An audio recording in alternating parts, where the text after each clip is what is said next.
মুহূর্তে অয়ন শর্মাও আমাদের সঙ্গে রয়েছেন সল্টলেকের আইবি ব্লক থেকে। অয়ন, সল্টলেকেও বিভিন্ন গুরুত্বপূর্ণ নামি দামি পুজো হয়, আইবি ব্লকে এবারে পুজোর কি নিবেদন? মানুষ কেন আসছেন আর কি দেখে মানুষ থমকে দাঁড়াচ্ছেন?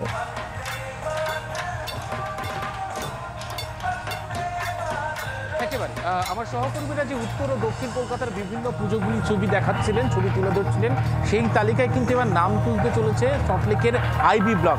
কেন সল্টলেকের আইবি ব্লকে পুজো দেখতে আসবেন দর্শনার্থীরা?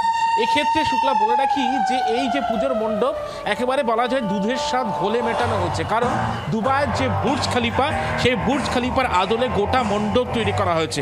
কিন্তু এখানেই শেষ নয়, মণ্ডপের একেবারে দুর্গা প্রতিমা যেখানে প্রধান আকর্ষণ থাকে দর্শনার্থীরা, এই দুর্গা প্রতিমার গায়ের যে সোনার যে গহনা, একেবারে খাঁটি সোনার গহনা ব্যবহার করা হয়েছে। 123 কেজি 400 গ্রাম সোনার গহনা ব্যবহার করা হয়েছে।